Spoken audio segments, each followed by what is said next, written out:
Hello sir. Hello అండి. Sir, breast cancer వచ్చిన పేషెంట్స్‌కి సర్జరీ తర్వాత బ్రెస్ట్ అనేది రిమూవ్ చేస్తారు. సో, ఆ తర్వాత బ్రెస్ట్ రీకన్‌స్ట్రక్షన్‌కి ఆప్షన్స్ ఉంటాయా? అవునండి. ఉంటాయి. బ్రెస్ట్ రికన్‌స్ట్రక్షన్‌లో 2 టైప్స్ ఉంటుంది. హ్మ్. ఇమ్మీడియేట్‌గా చేస్తాం. అంటే బ్రెస్ట్ తీసేసిన వెంటనే అదే స్టేజ్‌లోనే సర్జరీ చేసేస్తాము. హ్మ్. ఇంకోటి డిలేడ్ అనే ఆప్షన్ ఉంటుంది. డిలేడ్ అంటే తర్వాత సర్జరీ అయిన తర్వాత మంత్స్ తర్వాత గానీ, ఇయర్స్ తర్వాత గానీ చేస్తామనమాట.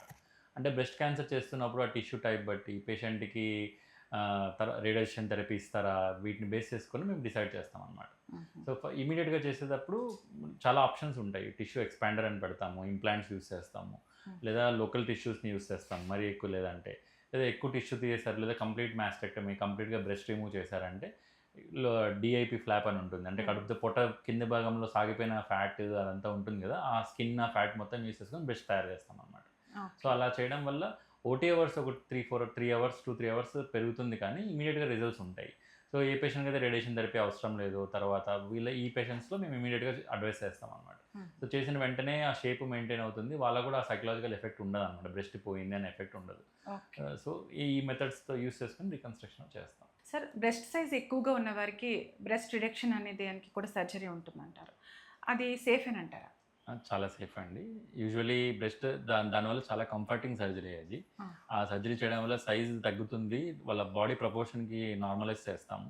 బ్రెస్ట్ రిడక్షన్ అంటే వాళ్ళు కరెక్ట్‌గా వాళ్ళ బాడీకి ఎలా సెట్ అవుతుంది. పేషెంట్ రిక్వైర్మెంట్స్ కనుక్కుంటాం. కొంతమంది నాకు చాలా తగ్గిపోవాలని అడుగుతారు. హ్మ్. కొంతమంది ఒక మోస్తరు తగ్గించండి ఇలా అడుగుతారనమాట. హ్మ్. దానివల్ల డిఫరెంట్ మెథడ్స్ ఉంటాయి మా దగ్గర. అంటే పేషెంట్ డిసైడ్ చేయొచ్చా సార్ సైజ్‌ని?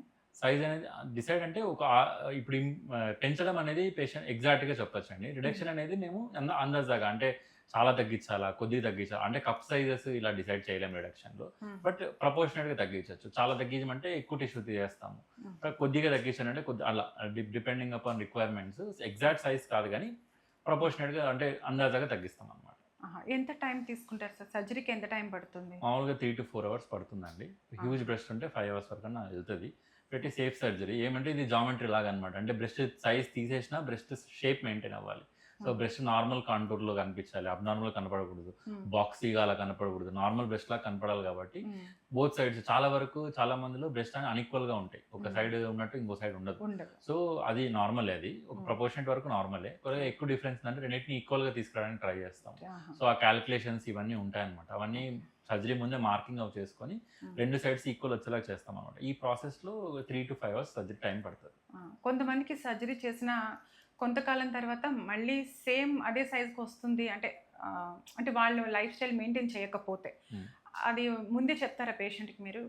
అంటే దీనికోసం సైజ్ మళ్ళీ అదే షేప్‌కి రాదండి. రాదా? యూజువల్లీ. అంటే మామూలుగా బ్రెస్ట్ సైజ్ అనేది జెనెటికల్లీ డిటర్మైన్డ్ ఉంటుంది చాలా ఓకే. వరకు. ఓకే. అండ్ బ్రెస్ట్ ఫీడింగ్ అప్పుడు ఆ ప్రొలాక్టిన్ స్టిమ్యులేషన్ వాటి వల్ల బ్రెస్ట్ సైజ్ పెరుగుతుందనమాట. హుహు. అందుకే ఒకవేళ బ్రెస్ట్ సైజ్ మరీ ఇబ్బందిగా ఉందంటే చేయించేసుకుంటారు చాలా వరకు. లేదు హ్మ్. అంటే వాళ్ళ మదర్‌హుడ్ కంప్లీట్ అయినాక చేయించుకుంటారు. బేబీ బ్రెస్ట్ ఫీడింగ్ ఆపేసిన తర్వాత చేయించుకుంటారనమాట. హుహు. సో, అప్పుడు తగ్గిస్తాం కాబట్టి తర్వాత ప్రెగ్నెన్సీ అయితే కొద్దిగా పెరిగే ఛాన్సెస్ ఉంటాయి. హ్మ్. కానీ ముందున్నంత మాత్రం పెరగదు. ఓకే. దాన్నలా మెయింటైన్ చేసుకోవచ్చు. మెయింటైన్ చేసుకోవచ్చు. ఓకే. ఇప్పుడు బ్రెస్ట్ తక్కువున్న వాళ్ళు సైజ్ పెంచుకోవడానికి ఎలాంటి ఆప్షన్స్ ఉంటాయి సార్? అంటే కామన్‌గా మనం రెగ్యులర్‌గా చేసేది ఇంప్లాంట్స్ అని సిలికాన్ జెల్ ఇంప్లాంట్స్ అని. హ్మ్. అంటే ఇప్పుడు అడ్వాన్స్డ్ ఇంప్లాంట్స్ వస్తున్నాయన్నమాట. అంటే హ్మ్. ముందున్న ఇంప్లాంట్స్‌తో వచ్చిన ప్రాబ్లమ్స్‌ని చూసుకొని ఇప్పుడు కొత్తగా ఇంప్లాంట్స్ అనేవి వస్తున్నాయి సిలికాన్ ఇంప్లాంట్స్ అనేవి. హుహు. ఆ ఇంప్లాంట్స్ చూసేసి ఇంక్రీజ్ చేస్తాం. ఇవి ఎగ్జాక్ట్‌గా పెంచుతామన్నమాట. పేషెంట్ కప్ సైజ్ అడుగుతారు. ఇప్పుడు హ్మ్. సి కప్ నుంచి డబుల్ డీకెళ్ళాలి, ఈకెళ్ళాలి ఇలా అని అడిగితే హ్మ్. ఆ సైజ్ బట్టేసేసి మనం ఇంప్లాంట్ సైజ్‌ని డిసైడ్ చేస్తామన్నమాట. ఓకే. సో వాళ్ళ చెస్ట్ విడ్త్‌ని తీసుకుంటాము. ఆ విడ్త్ తగ్గట్టు ప్రొజెక్షన్ డిసైడ్ చేస్తామండి. పేషెంట్ బాగా ఎక్కువ ప్రొజెక్షన్ రావాలి, లేదా కొద్దిగా మీడియం పెరిగితే చాలు ఇలా బట్టి ప్రొజెక్షన్స్ అనేవి డిసైడ్ చేసి ఇంప్లాంట్స్ చేస్తాం. ఓకే. ఇంకొక ఆప్షన్ వచ్చేసి ఫ్యాట్ గ్రాఫ్టింగ్ అని ఉంటుంది. హ్మ్. పేషెంట్ ఓన్ ఫ్యాట్‌ని తీసుకొని ఇంజెక్ట్ చేస్తామనమాట. కొంతమంది ఓకే. పేషెంట్ ఇంప్లాంట్స్ వద్దు నాకు ఈ ఫారెన్ బాడీ ఉండకూడదు బాడీ అంటే అలా యాక్సెప్ట్ చేయరు అంటే ఫ్యాట్ గ్రాఫ్టింగ్ చేస్తాము. హ్మ్. ఈ ఫ్యాట్ గ్రాఫ్టింగ్‌తో వచ్చిన డ్రాబ్యాక్ ఏంటి అంటే ఒక కరిగిపోతుంది ఫ్యాట్ కొద్దిగా. ఇప్పుడు ఓకే. మనము టేబుల్ ఒక 300 ఎంఎల్ వేసామనుకోండి సైజ్ పెంచడానికి. హ్మ్. దాంట్లో ఒక 100 ఎంఎల్, 150 ఎంఎల్ కరిగిపోతది. So, okay. మిగతా 150 ఎంఎల్ 100, 150 ఎంఎల్ మిగిలిపోతుందనమాట. So, hmm. రిపీటెడ్ సర్జరీస్ అవసరం పడొచ్చు. అంటే టైమ్ ఓకే. డ్యూరేషన్ ఇస్తాము 6 మంత్స్ గాని అట్లా టైమ్ గ్యాప్ ఇచ్చి మళ్ళీ ఇంకో సెషన్‌కి అలా వెళ్తామనమాట. హ్మ్. 2-3 సెషన్స్ అలా పడుతుంది. కానీ పెరుగుతది. కానీ అదే patient has to be prepared for that multiple surgeries. దానివల్ల వాళ్ళు మదర్‌హుడ్ టైమ్‌లో ఏదైనా సైడ్ ఎఫెక్ట్స్ రావచ్చా సార్? అహా! లేదండి. ఇంప్లాంట్ అనేది మనం ఎలా పెడతామంటే బ్రెస్ట్ గ్లాండ్‌ని మొత్తం లిఫ్ట్ చేసి కింద పెడతాం. హ్మ్. ఎయిదర్ గ్లాండ్ కింద పెడతాం లేదా మజిల్ కింద పెడతాం. పేషెంట్ టిష్యూ థిక్నెస్ అనేది చెక్ చేస్తాం అనమాట. బాగా థిక్నెస్ బాగానే ఉంది, 2 సెంటీమీటర్స్ కన్నా ఎక్కువ ఉందంటే గ్లాండ్ కింద పెట్టేస్తాం. లేదు థిక్నెస్ చాలా చిన్నగా ఉంటుంది, లేదా కొంతమంది ట్రాన్స్జెండర్స్ వస్తారు, మేల్ టు ఫీమేల్, వీళ్ళు వాళ్ళలో థిక్నెస్ ఎక్కువ ఉండదు. అలాంటి పేషెంట్స్లో ఏం చేస్తామంటే అది బయటకు పెట్టినప్పుడు ఇంప్లాంట్ బయట కనిపించకూడదు, ఇంప్లాంట్ పెట్టామని చెప్పి న్యాచురల్గా ఉండాలి. అప్పుడు వాళ్ళలో ఏం చేస్తాం, మజిల్ ఉంటుంది మనకి, పెక్ట్రాలిస్ మేజర్ మజిల్ అని, ఆ మజిల్ని లిఫ్ట్ చేసి దాని కింద పెడతాం అనమాట. సో ఇలా చేయడం వల్ల న్యాచురల్ అపియరెన్స్ ఉంటుంది బ్రెస్ట్కి అనేది. ఓకే, దానివల్ల అంటే ఫ్యూచర్లో ఎటువంటి సైడ్ ఎఫెక్ట్స్ ఉండవు కదా? అంటే ఇప్పుడు వచ్చిన ఇంప్లాంట్స్ వల్ల పెద్ద ఇష్యూస్ ఏమి ఉండవండి. పాత ఇంప్లాంట్స్తో కొద్దిగా క్యాప్సుల్ కాంట్రాక్చర్ అని చెప్పి అలా వచ్చే ఛాన్సెస్ ఎక్కువ ఉండేటివి. ఇప్పుడు వచ్చిన ఇంప్లాంట్స్ అనేవి మంచి మెటీరియల్, అడ్వాన్స్, అంటే రీసెర్చ్ అనేది కంటిన్యూస్గా జరుగుతూ ఉంటుంది కాబట్టి ఇప్పుడు పాస్ట్ 5 years నుంచి యూజ్ చేసే ఇంప్లాంట్స్ అనేవి దాంట్లో ఈ క్యాప్సుల్ కాంట్రాక్చర్ రేట్ ఇవన్నీ కూడా చాలా తక్కువ. కొంతమందికి ఒక 10-15 years తర్వాత క్యాప్సుల్ కాంట్రాక్చర్ అంటే షేప్ కొద్దిగా మారుతుంది, బ్రెస్ట్ షేప్ అనేది. ఒక సైడ్ ఆ క్యాప్సుల్ బ్రెస్ట్ ఇంప్లాంట్ చుట్టూ ఒక క్యాప్సుల్ అనేది ఫామ్ అవుతుంది అనమాట. అది కాంట్రాక్ట్ అయింది అనుకోండి, ఒక చోట నొక్కు పడినట్టు, గుంత పడినట్లు అట్లా వచ్చే ఛాన్సెస్ ఉంటాయి. అది కూడా సింపుల్ సొల్యూషన్, దానికి కూడా అదేం పెద్ద టెన్షన్ ఏం లేదు. తీసేసి ఆ క్యాప్సుల్ని తీసి మళ్ళీ అంతకన్నా కొద్దిగా పెద్ద సైజ్ ఇంప్లాంట్ని ప్లేస్ చేస్తాం అనమాట. సెట్ అయిపోతుంది. సార్, ఈ బ్రెస్ట్ ఇంప్లాంట్ సర్జరీకి ఎంత టైం పడుతుంది సార్? యూజువల్లీ 1.5 hourలో అయిపోతుందండి. చాలా సింపుల్ సర్జరీ ఉంటుంది ఇది, రెగ్యులర్గా అయ్యే సర్జరీ ఇది. అండ్ ఇమీడియట్గా రిజల్ట్స్ కనిపించేస్తాయి, ఇంప్లాంట్ పెట్టిన వెంటనే రిజల్ట్స్ కనిపిస్తాయి. యూజువల్లీ డే కేర్ లాగా చేస్తాం అనమాట ప్రొసీజర్. మార్నింగ్ వస్తారు, చేయించుకుంటారు, ఈవినింగ్ అలా డిశ్చార్జ్ వెళ్ళిపోతారు పేషెంట్. కొద్దిగా చేసిన 1 to 2 days కొద్దిగా స్ట్రెచ్చీ ఫీలింగ్ ఉంటుంది. మోస్ట్ ఆఫ్ ద పేషెంట్ అదే చెప్తారు, పెయిన్ కాదు కానీ స్ట్రెచ్చీ ఫీల్, అంటే సడన్గా ఇంప్లాంట్ పెడతాం కదా, స్కిన్ స్ట్రెచ్గా అనిపిస్తుంది అంటారు అనమాట. బట్ 2-3 daysలో అది సెట్ అయిపోతుంది. 2 daysలోనే ఇమీడియట్గా వాళ్ళ యాక్టివిటీస్కి వాళ్ళు జాయిన్ అయిపోతారు. అంటే స్పీడీ రికవరీ ఉంటుంది. చాలా స్పీడీ రికవరీ ఉంటుందండి. ఈ వుండ్ మామూలుగా 7 to 10 daysలో హీల్ అయిపోతుంది. చిన్న కట్టించి దాంట్లోంచి ఇంప్లాంట్ పెట్టేస్తాం, ఒక 3-4 centimeters కట్టించి పెట్టేస్తాం అనమాట. సో అది ఇమీడియట్ వెంటనే హీల్ అయిపోతుంది. ఇన్ఫెక్షన్స్ అలా రాకుండా యాంటీబయాటిక్స్ ఇవన్నీ ఇస్తాం కాబట్టి పెద్ద ఇష్యూస్ ఏమి ఉండవు. అండ్ హీల్ అయిపోతుంది. సపోర్టింగ్ బ్రా సజెస్ట్ చేస్తాం వేసుకోమని చెప్పేసి. అవి వేసుకున్నప్పుడు ఇమీడియట్ మామూలుగా సర్జరీ ఈరోజు చేసామంటే డే ఆఫ్టర్ టుమారో నుంచే వాళ్ళు యాక్టివిటీ, వాళ్ళ ఆఫీస్ కానీ నార్మల్ యాక్టివిటీస్కి వెళ్ళిపోతారు. సరే, ఈ బ్రెస్ట్ రిడక్షన్ కావచ్చు లేదా బ్రెస్ట్ ఇంప్లాంట్ సర్జరీ కావచ్చు, దానికి ఏజ్ లిమిట్ ఏమైనా ఉంటుందా? ఏజ్ లిమిట్ ఏమి ఉండదండి. ఒకవేళ ఏజ్ పెరిగినప్పుడు కొన్ని డయాబెటీస్ అన్కంట్రోల్గా ఉంది, హైపర్ టెన్షన్ ఉంది, థైరాయిడ్ ఇలాంటివి హెల్త్ ఇష్యూస్ ఉన్నాయంటే వాళ్ళ ఫిట్నెస్ అవి చెక్ చేసి కంట్రోల్గా ఉన్నాయన్నప్పుడు తీసుకుంటాం సర్జరీకి. సో ఎప్పుడు మామూలుగా బ్రెస్ట్ అనేది రిడక్షన్స్ కోసం మాకు 30-35 years 40 years ఈ కామన్ ఏజ్ గ్రూప్ అనమాట వచ్చేది. అంటే ఆ మదర్హుడ్ అయిపోయిన తర్వాత బ్రెస్ట్ సైజ్ బాగా పెరిగిపోతుంది, దానివల్ల ఇబ్బంది పడుతూ ఉంటారు. ఆ సైజ్ ఎంత పెరుగుతుందంటే వాళ్ళు కావాల్సిన డ్రెస్సెస్ వేసుకోలేరు, ఇవన్నీ చాలా ఇబ్బంది పడుతుంటారు. వాళ్ళు ఆ ఏజ్ గ్రూప్లో వస్తారు.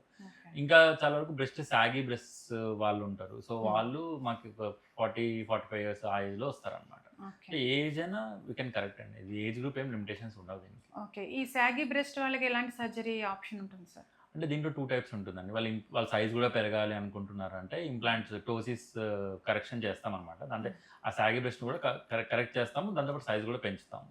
లేదు వాళ్ళు ఓన్లీ లిఫ్ట్ ఒకటి వస్తే చాలు అంటే మాస్టోపెక్సీ అనేది ప్రొసీజర్ చేస్తాం అనమాట. ఇంకా లేదు వాళ్ళు ఇంప్లాంట్స్ అంటే వాళ్ళ ఓన్ గ్లాండ్నే మనం ఇంప్లాంట్ లాగా యూస్ చేస్తాం, దాన్ని ఆటో ఆగ్మెంటేషన్ మాస్టోపెక్సీ అంటాం. ఈ ప్రొసీజర్లో ఇంప్లాంట్ ఏం పెట్టాము, దీంట్లో వాళ్ళ ఏదైతే మనం మామూలుగా అంటే ఎక్స్ట్రా ఉన్నదాన్ని తీసేస్తాం కదా, తీసేయకుండా దాన్ని ఇంప్లాంట్ లాగా పెడతాం అనమాట.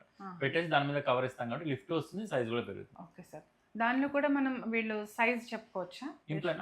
ఇంప్లాంట్ సైజ్ చెప్పుకోవచ్చు అండి. వాళ్ళ ఓన్ గ్లాండ్ తీస్తాం కాబట్టి అది లిమిటెడ్గా ఉంటుంది. సో ఆటో ఆగ్మెంటేషన్ మాస్టోపెక్సీలో చెప్పలేం, కానీ లేదు వాళ్ళు మాస్టోపెక్సీ చేస్తున్నప్పుడు నాకు ఈ సైజ్ కూడా ఇమీడియట్గా పెరగాలన్నప్పుడు సేమ్ వాళ్ళకి ఎంత ఇంప్లాంట్ కప్ సైజ్ పెరగాలనుకుంటున్నారు దాన్ని బట్టి మనం ఇంప్లాంట్ డిసైడ్ చేస్తాం. అంటే సర్జరీ తర్వాత ఏ సర్జరీ అయినా కూడా తర్వాత మీరు చెప్పే ప్రికాషన్స్ ఎలాంటివి చెప్తారు? కొద్దిగా హెవీ యాక్టివిటీస్ ప్రివెంట్ చేయమని చెప్తామండి. ఆర్మ్ మూమెంట్స్ ఎక్కువ లేకుండా చూడమని చెప్తాము. అంటే హ్యాండ్ మూమెంట్స్ ఎక్కువ ఉన్నప్పుడు ఈ సీరోమా ఫార్మేషన్స్ ఎక్కువ ఉంటాయి అనమాట. అంటే వాటర్ డిశ్చార్జ్ ఎక్కువ ఉంటుంది అక్కడ, అది కంట్రోల్ చేయడానికి యాక్టివిటీస్ కొద్దిగా కంట్రోల్ చేయమని చెప్తాం. జిమ్ కానీ ఇవన్నీ కూడా అట్లీస్ట్ 1 month 6 weeks వరకు రెస్ట్రిక్ట్ చేయమని చెప్తాం. వర్కౌట్ చేయకూడదు. అంటే ఇవి కార్డియో చేసుకోవచ్చు, ఆర్మ్ ఎక్సర్సైజ్ అవి కంట్రోల్ చేయమని చెప్తాం. కార్డియో చేసుకోవచ్చు. బ్రెస్ట్ రిడక్షన్కి కొద్దిగా రికవరీ ఎక్కువ పడుతుందండి. రిడక్షన్కి అట్లీస్ట్ 2 weeks అన్న టైం పడుతుంది. అంటే పెయిన్ అలా ఉండదు కానీ ఆ ఊండ్ అంటే మొత్తం మ్యానిపులేట్ చేస్తాం కదా, ఒక సైడ్ దగ్గర నుంచి తీసుకెళ్ళి ఇంకో దగ్గర ఫిక్స్ చేస్తాం కాబట్టి కొద్దిగా 2 వీక్స్ అలా టైం పడుతుంది హీలింగ్. 2 వీక్స్ వరకు రెస్ట్లో ఉండాలంట. సపోర్టింగ్ బ్రా చెప్తాము, ఇన్నర్ వేర్స్ అవి వేసుకొని 2 వీక్స్ టైం ఇస్తే కంప్లీట్ హీల్ అయిపోతుంది. ఓకే, 2 వీక్స్లో రెస్ట్ తీసుకుంటే సరిపోతుంది. రెస్ట్ అంటే నార్మల్ యాక్టివిటీస్ చేసుకోవచ్చు అండి, మీ డైలీ యాక్టివిటీస్ చేసుకోవచ్చు. జిమ్ ఇలాంటి హెవీ వర్కౌట్స్, వెయిట్స్ లిఫ్ట్ చేయడం కానీ ఇలాంటివి వద్దని చెప్తాం 2 వీక్స్. ఆ 2 వీక్స్లో హీల్ అయిపోతుంది, తర్వాత నార్మల్ యాక్టివిటీస్ చేసుకుంటారు. బ్రెస్ట్ క్యాన్సర్ వచ్చిన పేషెంట్స్కి బ్రెస్ట్ రిమూవ్ చేసిన తర్వాత బ్రెస్ట్ రీకన్స్ట్రక్షన్ అండ్ అలాగే సాగి breast reduce and breast implant surgery, వీటన్నిటి కోసం మాకు చాలా ఎక్కువ ఇన్ఫర్మేషన్ ఇచ్చారు, చాలా చక్కగా వివరించారు. Thank you sir. Thank you.